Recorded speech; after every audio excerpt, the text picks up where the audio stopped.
Today in the Daily Dose, the Protestant Reformation. Beginning with the publication of Martin Luther's 95 Theses in 1517, and ending anywhere from the 1555 Peace of Augsburg to the 1648 end of the 30 Years' War, the Protestant Reformation was led by a string of prolific theological reformers who skillfully employed the power of the printing press under a common theme of purifying the traditions of the Catholic Church with a more bible-centric source of spiritual authority and guidance. After Martin Luther was excommunicated by the Catholic Church for protesting the Pope's sale of reprieves for dead sinners trapped in purgatory, he was sheltered in Saxony, where he translated the Bible into the German for Christians who had grown weary of the non-biblical corruptions and loopholes pandemic in the Catholic Church. By the Reformation's end, Lutheranism had become the state religion throughout Germany, Scandinavia, and the Baltics.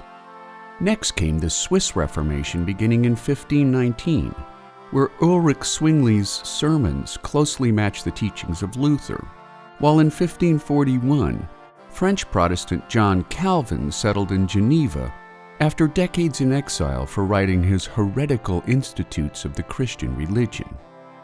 Calvin stressed humanity's predestined fate through God's absolute sovereignty over the salvation of the human soul from death and eternal damnation.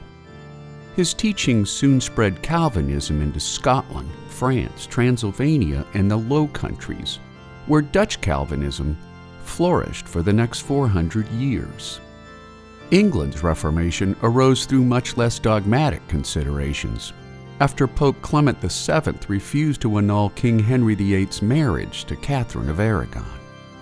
In response, Henry dissolved the Catholic Church, confiscating all monastic wealth for redistribution to his own coffers, as well as the Protestant Church of England.